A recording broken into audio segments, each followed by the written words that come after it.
Happy Thanksgiving! I am cooking Thanksgiving dinner from start to finish. This Thanksgiving dinner only cost me $30, pie, salad, everything, and that is not on sale.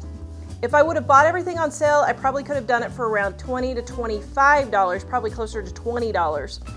And what's even better is it's actually only costing me about $10 to $15 for the meal because we're gonna have so many leftovers that those are gonna be other meals then. So Thanksgiving is the cheapest dinner of the year. All of these recipes are in our Dining on a Dime Cookbook, Volume 1.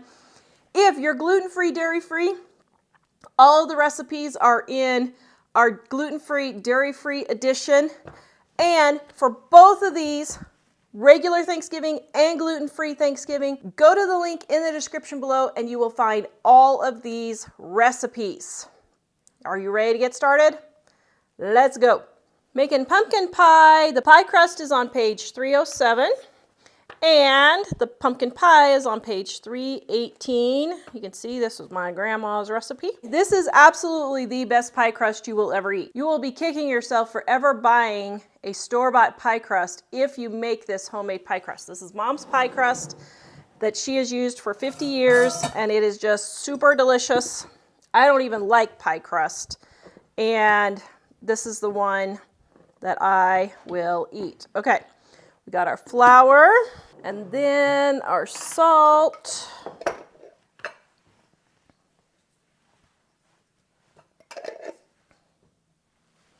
And our sugar. And then we have our shortening. Now, you must use shortening. If you want to use butter or margarine or whatever else, that's fine, but your pie crust is not going to turn out the same. It's not going to be as flaky, and it's not going to be as fluffy if that's a pie crust. I mean, that sounds weird, but the shortening is imperative if you actually want it to taste really good. I mean, you can do butter if you want. If you like the butter flavor, you can add butter flavoring. Okay, 1¼ cups. There we go.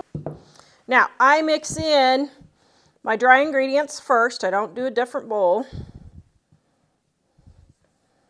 Just get them all evenly distributed. Then I put in my shortening.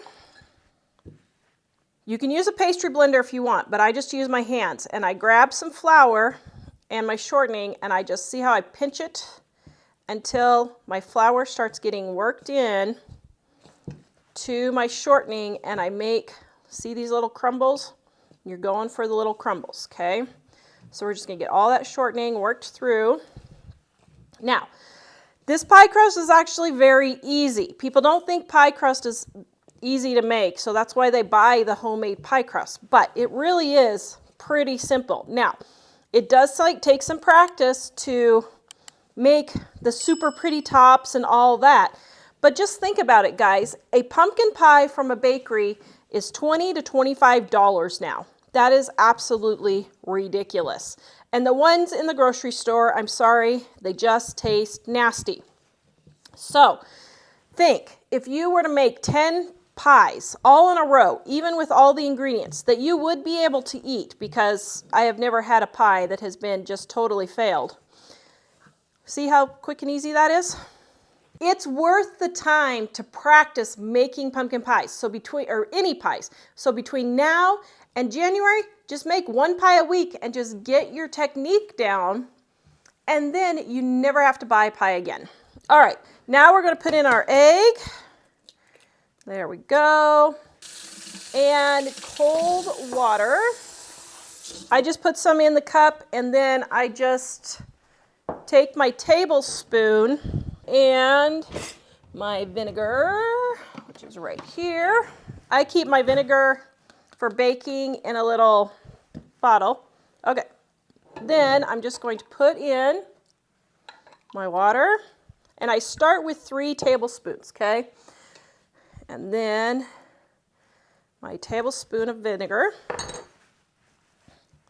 Now, just going to stir this gently first, just to get it kind of incorporated.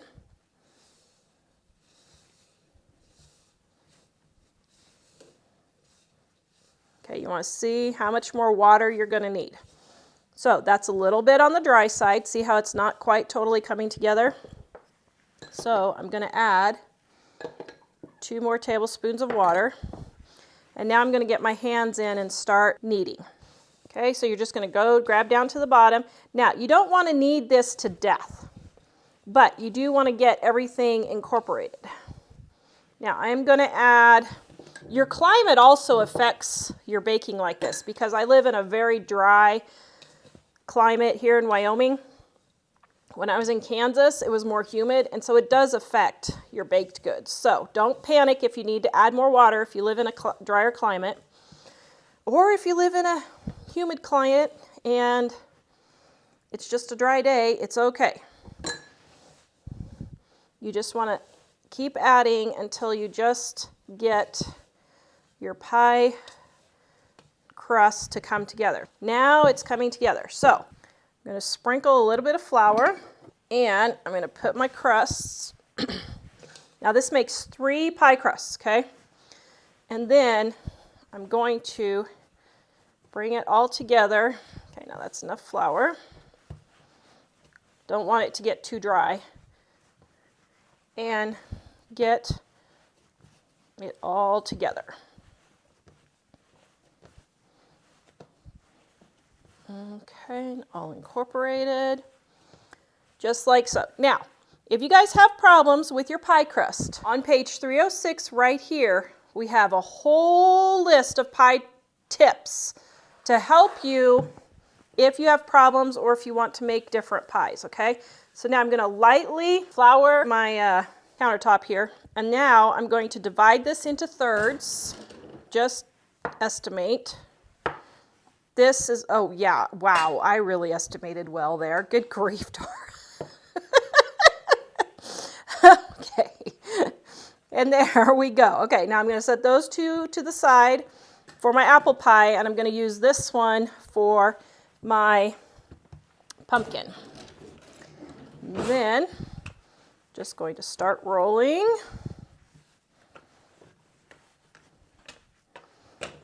Flip it over and get a little bit of the flour.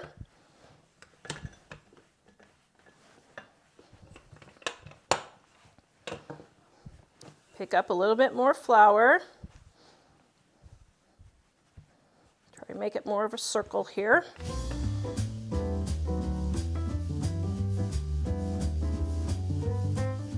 Now, then what you want to do is you want to take your pie tin and measure and see. Not quite there yet.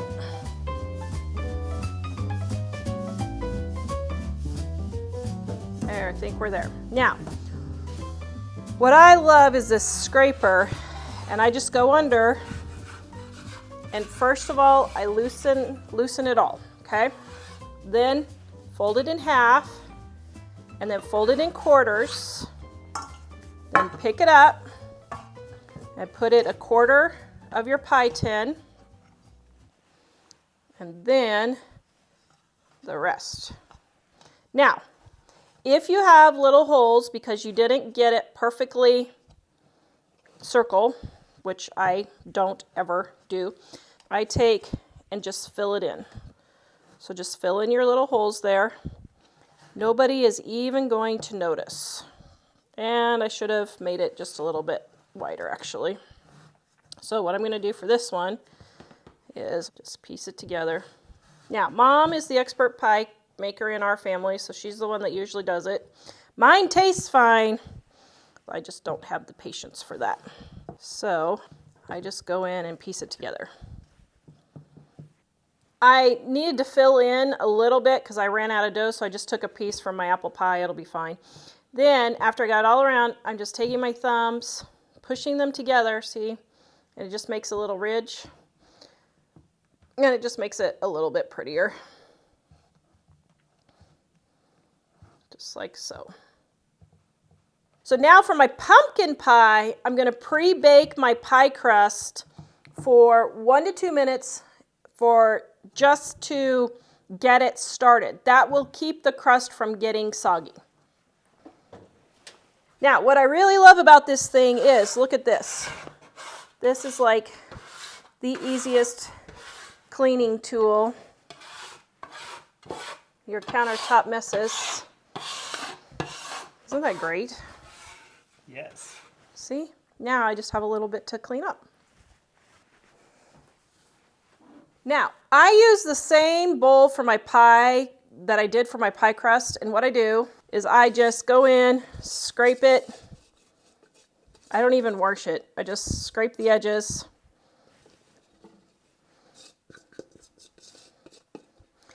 There, that'll be fine. Okay, now for our pumpkin pie. Now, you want to make sure you get pure pumpkin, not the pumpkin pie filling. The pumpkin pie filling has added water and spices, and it doesn't taste near as good as good old homemade pumpkin pie. You want pure pumpkin. Now, this is the extra large can, so I only need half of this can. Isn't that interesting? It's down to 29 ounces instead of 30. Oh, those sneaky little turkeys. Okay, so just half a can. I just estimate. Oh, yum. Oh, this smells so good. And then your 2 eggs. Whoa. Oh, my. Oh, dear. All right, then your sugar.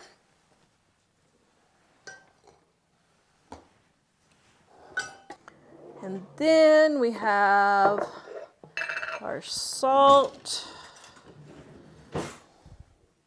Now, I just take a 1 teaspoon, and if I need a half a teaspoon of salt, I just put half in there. That way I'm not getting a whole bunch of measuring spoons dirty.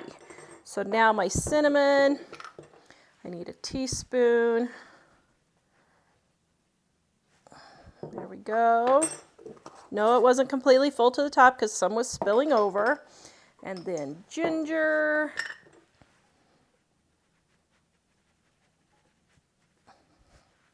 And then cloves.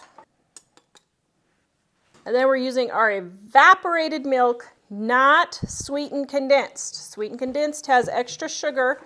Evaporated does not. And you need to shake it really good because it does settle. So see how it says shake well? Listen to the instructions on the can.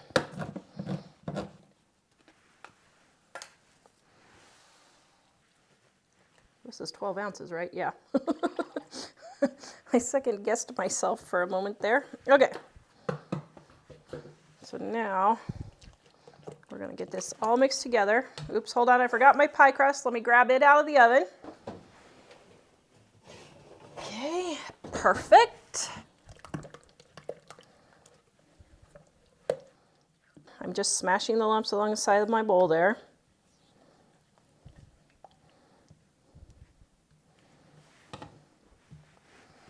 And then we're just going to pour it into our pie crust.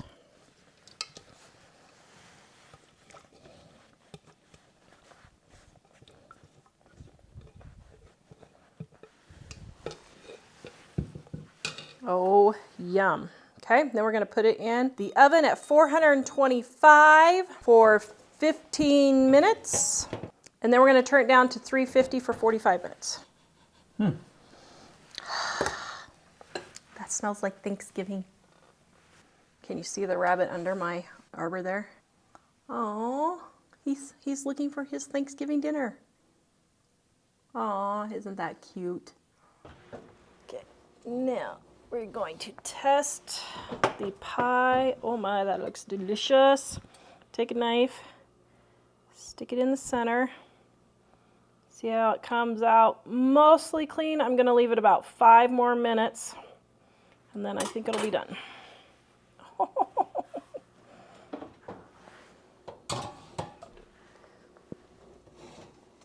All right, there is our pumpkin pie. I'm not going to test it again because I know it's done. And if it jiggles, see how it's not jiggling? That's how you know it's done also. All right, so for the broccoli salad, we're going to cut our broccoli into bite-sized pieces. And I leave the stems like this. I like them. Some people don't.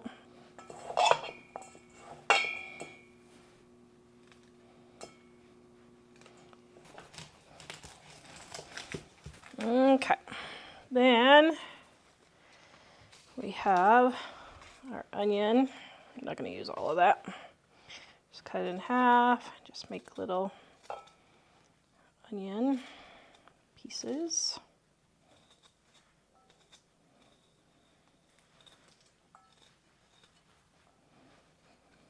There you go.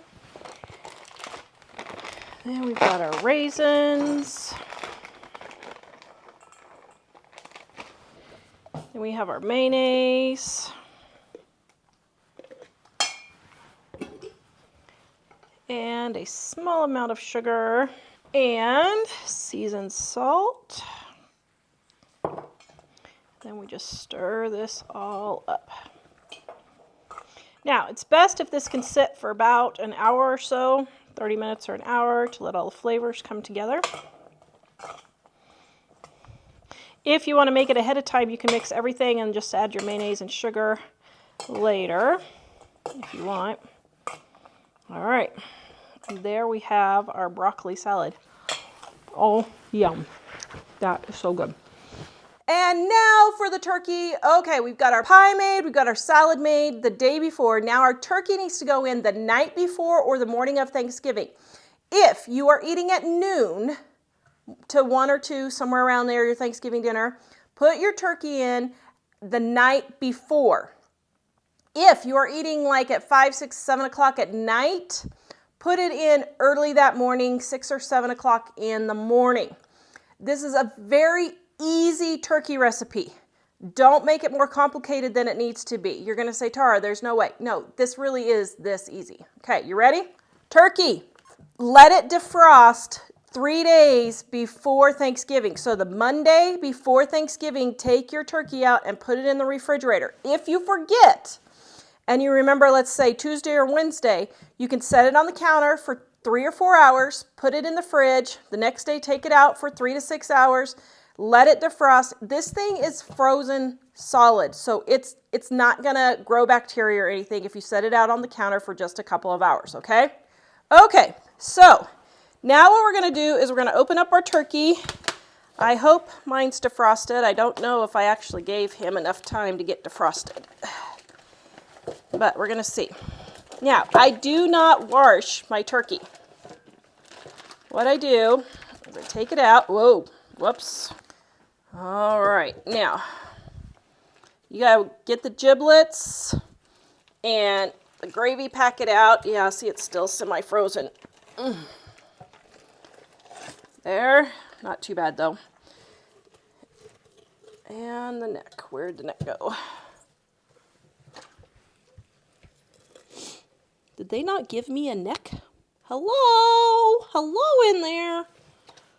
There's no neck. Huh. Okay, well, I didn't get a neck. So then what I do is I take the turkey juice and I very carefully pour it out into my sink. Just like so. Okay, now there's going to be a little bit. That's okay. Okay, now all you're going to do for seasoning is take 1 stick of salted butter. Now, this is the breast side. See how it makes a heart?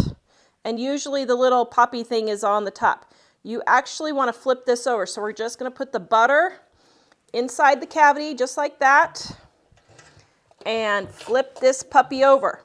That way all of the juices run down into the breast meat, which is the driest part of the turkey, and makes it super juicy. That's all you do. Just cover this with foil if you don't have a pan that has a lid. I happen to have this 1950s roaster that I found at a yard sale for $1. Love this thing. All right, stick it in the oven. Dining on a Dime, Volume 1, page 240 is the recipe if you need it. But what you do is you put your turkey at 250 degrees for about the first hour. Then what you're going to do is you're going to turn it down to 200 degrees. And then you're going to let it cook for 10 to 14 more hours. Now, this is not hard or complicated. Don't make it harder than it needs to be. I know I keep saying that, but seriously, people make this way harder than it needs to be. 2 to 3 hours before you're ready to eat, check your turkey. If it is falling off the bone, then just turn your heat down to 170 to 180, and that will keep your turkey warm until it's time for dinner. If it is not falling off the bone, turn your turkey up to 300 or 350 for an additional hour. Check it again. If it's still not done, leave it for another hour at around 300 to 350. It just kind of depends what you want to do. And then go in and check it again. Your turkey will be done. I promise you, it will be done. The bigger the turkey, the longer it's going to roast. So if you have a super big turkey that you're feeding a family of 25 or 30, you're going to want to put that turkey in the night before. Also, you can pre-cook this turkey if you want. Now, this is not a carving type turkey. If you want a carving turkey, use our recipe on page 253 for our roast sticky chicken or turkey right here. 253. If you want a carving one. Now this one you carve in the kitchen, put it on a platter, and serve it on the table. So if you want, you could pre-cook this ahead of time, put it in a reheatable pan, pour a little bit of the turkey juice over it, put it in the refrigerator, and then just reheat it the next day. And it is just as yummy and delicious the next day if you need to. So this works great for like church potlucks or things like that. I always volunteer to bring the turkey to these things because this is the best turkey you will ever eat. If you guys watch my other channel and have used this turkey recipe, please let people know we're not crazy. This turkey recipe actually works because people don't believe us. It actually really works. I know that was super long, but you guys need to know all that information. Don't make it harder than it needs to be. Just let it slow cook, and you are going to have perfect, tender, juicy, not dry turkey. Now, on to the sweet potatoes. Sweet potato casserole recipe is on page 167. Now, I usually use canned sweet potatoes, but I realized I didn't have them. I took regular sweet potatoes that I had that I was just for eating and just cut them into pieces and put them in the microwave. Now you can see when the knife goes through, they are ready for your sweet potato casserole. Now just cut off the little brown parts. I don't know why it does that, but they do. If you don't want those, which is fine. Sometimes those pop up. Okay, so now we're going to make our... This is a sweet potato casserole. This does not have marshmallows. If you want, you could put marshmallows on top instead. But I've got my melted butter here. And then my sugar. You can reduce the amount of sugar if you want. My vanilla. Ooh, oh my. That sweet potato casserole is going to be having a little something extra in there. And then, make sure that's not too hot. And then our eggs. I put the other ingredients in so that the butter doesn't cook my eggs because it cools them down. Okay, and then we're going to mix all this together.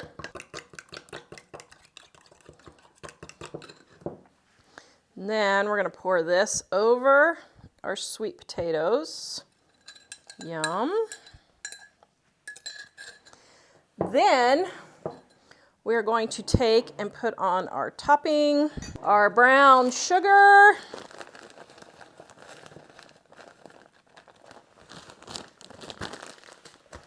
and our pecans. Now you can reduce the amount of brown sugar or white sugar if you want. I find that it's a little sweet, so I reduce it just a little bit. Then I just added my flour, and I forgot to pre-melt my butter. Okay, so I'm going to melt my butter real quick. Okay. Then I'm going to pour in my butter. And I probably should have gotten a bigger bowl. This wasn't the best thing to do it in. So I'm an extreme minimalist when it comes to cooking, so anytime I don't have to make another dish dirty. I don't, but sometimes you just got to do it. Okay, now we're going to get it all mixed in there. Oh, yum. Okay, then about a half an hour before you're going to serve dinner, you're going to put this in the oven. Put all your topping on top. Oh my goodness, yum.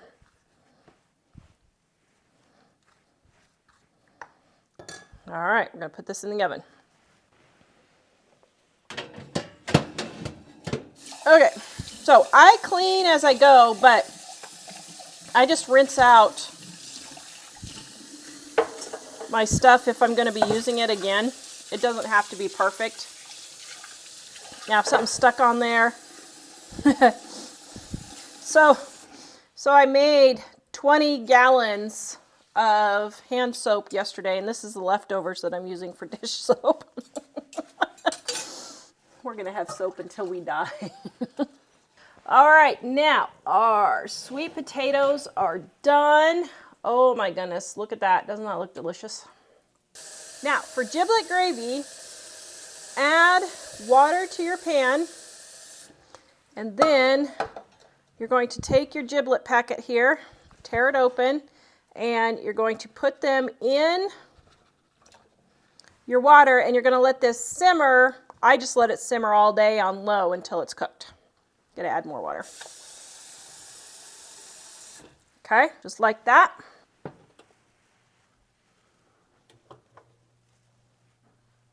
There we go. Now, what do I do with the gravy packet? I throw it away. This gravy is nasty. You don't want to eat this gravy. You want to eat homemade gravy, and I'm going to show you how to make it. Super yummy and easy. So, there we go. Boom. I know. Isn't that wasteful? But that is nasty. Nasty. Don't eat packaged gravy or the packets either. Just make homemade gravy. It's super easy, guys. I promise. All right, here's a little tip, guys. As you see, like I just got, because my hands were all filthy, just wipe your containers as you put them away. Then you don't have to do a big thorough cleaning and everything stays nice and neat. Here's another tip. I do not wash my measuring spoons. I just, if I want to, wipe them off and put them back. Mashed potatoes on page 161 right there. All right, now here's a little tip. We used to do this in the old days with newspaper and just throw the whole thing in the compost pile, but now most people don't have compost piles or newspapers, either one. Now, what we're going to do is we're going to take our potatoes and just peel them straight on this bag. Then you can just gather the whole bag and put it in the trash when you're done.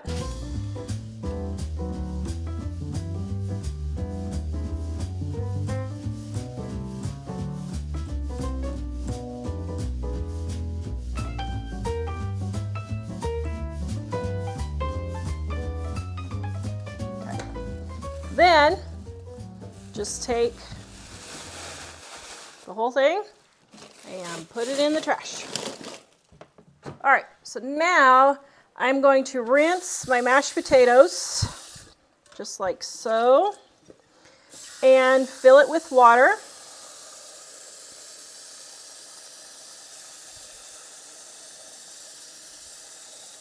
Now, the way Mom does it, which I think is great, is she just cuts her potatoes in quarters like that, and then you don't have so much cutting to do. One time I was doing a radio interview, and I was talking about making mashed potatoes for Thanksgiving. Oh my goodness, that was 2003. That was 20 years ago. That was 20 years ago. Wow. When I said you boil them for about 10 minutes, the radio guy was like, 10 minutes? He said, I boiled mine for 45 minutes. I said, what? I said, well, did they turn out like glue? He said, yeah, they did. I said, yeah, when you cook them too long, it changes the starch and it turns into glue instead of mashed potatoes. He just thought that was the funniest thing. So, oh my goodness, I can't believe that was 20 years ago. Okay, got them all in quarters, and now we're going to boil these for 10 minutes. And if you need them to boil quicker, put a lid on them. Oh, we have another visitor. Should we call that dinner? Now we're going to make homemade stuffing.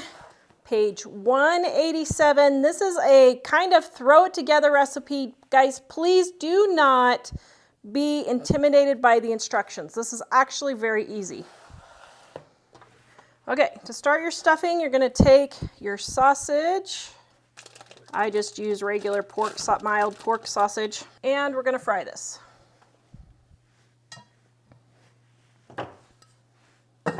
While that is frying, I'm going to break up my dried out bread. Now, you can just, if you are feeding way more people, just add more bread and another egg. If you want, you don't need to add more sausage. But you don't need to, this is not an exact recipe. This is a recipe that you can adapt, and basically if you just need to double or triple it, just add extra bread and extra eggs. I mean, if you're cooking for 50 people or something, you could add more sausage. If you don't have dried out bread. Then put it in the toaster. But what I do is I just set my bread out the day before, or a couple of days before. This is a great recipe to use all those heels and everything. And then I just set it out and let it dry out. You could also put it in an oven on low, like 300 degrees, 250 for, I don't know, a few minutes, 20 minutes maybe. I don't know how long it would take to dry it out. Now, I'm making a half recipe because there's just 4 of us for tonight's Thanksgiving dinner on November 7th. See, that's the great thing about being a cookbook author. You can just have multiple Thanksgiving dinners. We're giving thanks all the time. Yes. And I don't have an onion. Okay, so I thought I had an onion and I forgot it. I am not running to the store to get an onion, so I'm just going to put some onion powder in here and call it good. But if you have your onion, just fry it with your sausage. Now, to check your potatoes, put your knife in, and if it goes in easy, they're done. And see, my knife didn't go in easy, so we got about 5 more minutes. Okay, I've got my bouillon cube in my turkey broth. I just drain the turkey broth off of my turkey there. Then I've got my butter. The broth is warm, so my butter should just go ahead and melt. And then I've got my salt and my pepper.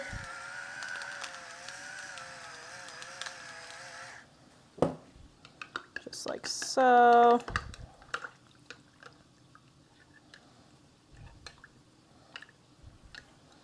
Okay, then I'm going to pour this over my crumbs. I forgot I'm making a half batch, shoot. Okay, that's fine. Then I take my eggs. Okay, now I'm making a half batch, guys.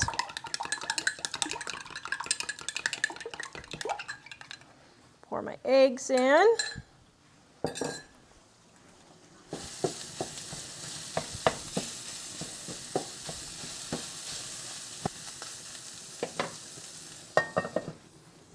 Sage. Ooh, where's my sage? There's parsley. There's rosemary. There's sage. I knew it was near the parsley, the rosemary, and the thyme. Aren't you funny? Okay, so there's my sage. All right, I'm going to mix all this together. I used to never like stuffing, and now in my old age, I actually like stuffing. I'm rather shocked with myself. Now I'm going to grab my baking dish. I was trying to think there. I hesitated. Did you see my hesitation, dear? And then I spray my baking dish. There.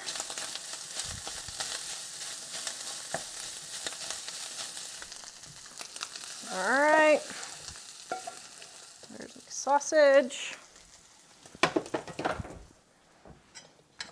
This all stirred together.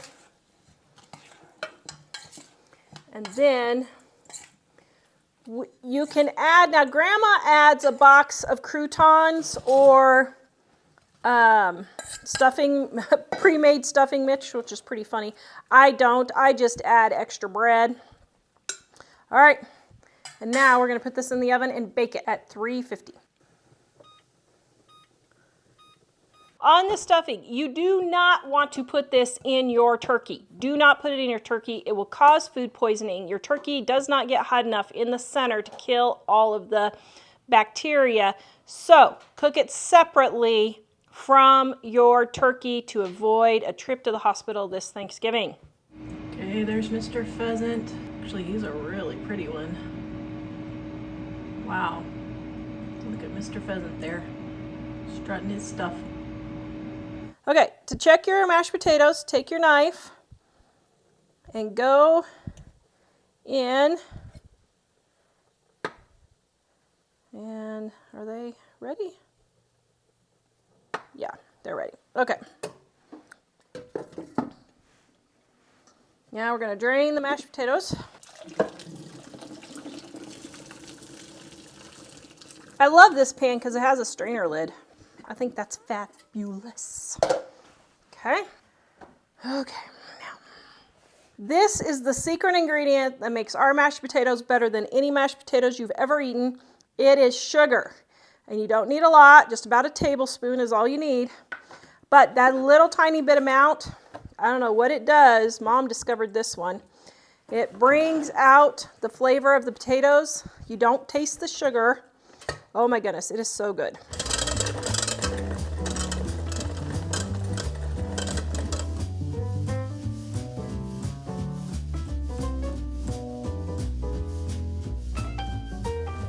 Okay, now if they're looking a little dry, just add a little bit more milk. I forgot to say I added milk earlier.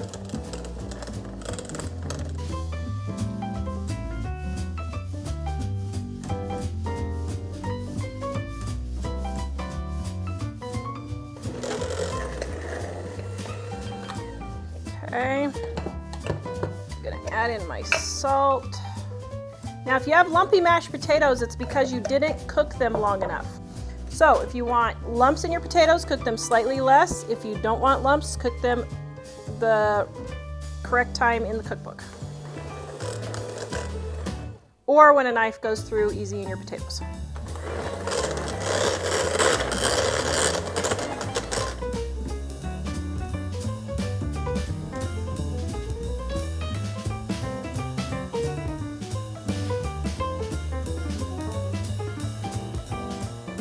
All right, there you have perfectly fluffy mashed potatoes. Now you can add your butter now if you want.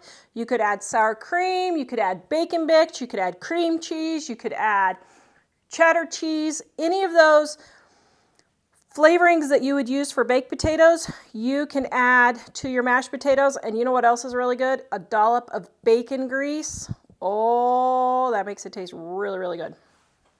Now, if your turkey is just so tender and delicious that you don't realize you have so much juice and it spills over in your oven, and then when you pull your turkey out, you dump it on the floor like I did here back in 2011. Yeah, I splatted the turkey all over the floor on Thanksgiving. I just scraped up the turkey that was on top that hadn't touched the floor, and we just ate that for Thanksgiving dinner.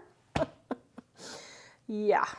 All right, well, we are waiting for this to finish. Let's take a look back at 2019 when my Thanksgiving dinner was on fire. You get up and you see if your turkey's done. If your turkey's done, peel it off the bone. Save the bones for turkey stock later in the week. Just wrap it up in your fork.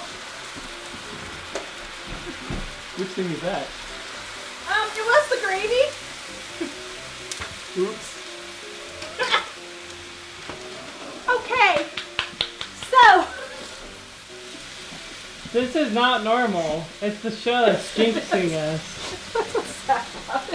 Just don't worry about it here. All right, so now, what are the next questions here? Dear. I guess we'll just sing happy birthday. Check the biscuits. I did. Did I not get the biscuits off? Holy cow! What? Is that the stuff that's on the bottom? Yeah, that's the stuff from the... Oh no! Okay! Open the windows!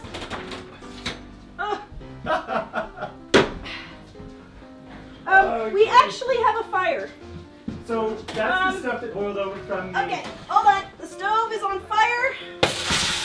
Dave, you know, why don't you get this on YouTube since the stove is on fire? There it Okay. is. So let me think here. How should we deal You're with just this cooking it more. situation? Don't worry.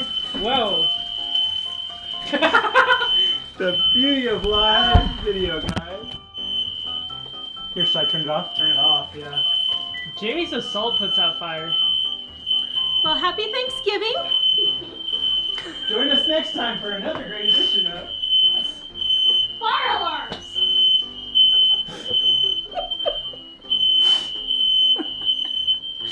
Please buy our book. I just don't even know what to say. How do we stop them? How do we stop them? Okay, we know the smoke detectors work. This is good. Gina's probably on her way over for her dinner. She's right here. So Gina's on. I was like walking up. Ceiling fan. Come on, Michelle. I love it. So anyway, Gina, who gets to eat this dinner. Oh my gosh, I should probably come back. Well, This it's is- actually mostly done. You can go this way. if I you just want. didn't get I the. don't want to be on So there. the gravy boiled over, and then I had the pie boil over. Okay. This So is an interesting. anyway, that's how you do it. I don't even know what to say. Hey, it's real life. I don't even know what to say. Okay, so let me see. All right, if there's- dinner's done. Change I actually did save the dinner. All right, dear, are you ready for the great unveiling? Yes. Oh, No smoke. thanks. I would hope not. Oh man, Okay. it smells great. Now, you can tell your turkey is done because, see, it just falls apart. If it's falling apart like that, it is totally done. Okay, so there is our moist, flaking off the bone turkey. Oh, that is really good. Now, for the gravy, what I do is I go in and I take as much as I can first, and then I'll pour the rest off, but it's easiest to do it this way. Okay. Now, obviously, I still have more gravy. It's just us tonight, so that's all I'm going to make for the gravy for tonight. So we're going to turn it on for boiling right there.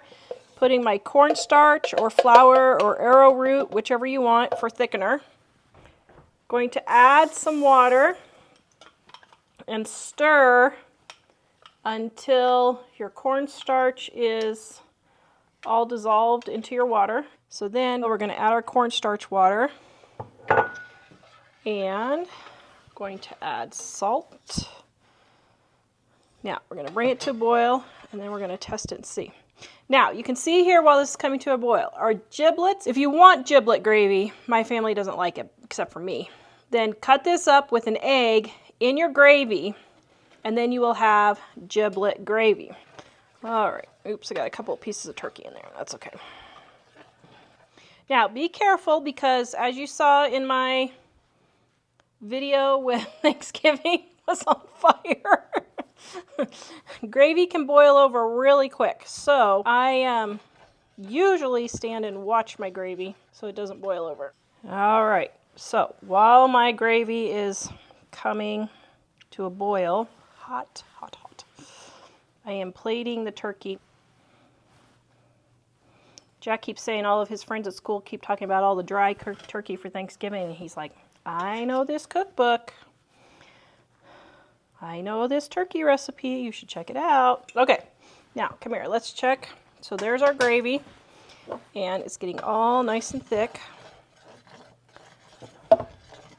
I ran out of cornstarch, but okay. Now this is where you're gonna have to taste test it to see if you got enough salt.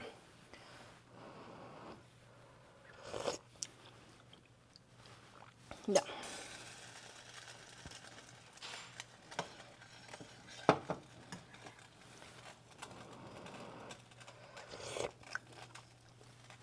Oh man, I'm almost there. Oh my goodness, this is so stinking good. It's not even funny.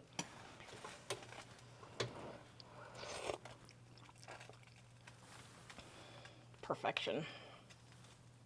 Oh my goodness, that is so good. Okay, our gravy is done. Now, I could thicken it a little bit more. I ran out of cornstarch. It's fine. I like it that thickness. We're going to put the rest of our turkey on the plate. Now, if you want some of the turkey breast, just dig down here and see you can get that whole chunk out. Oh.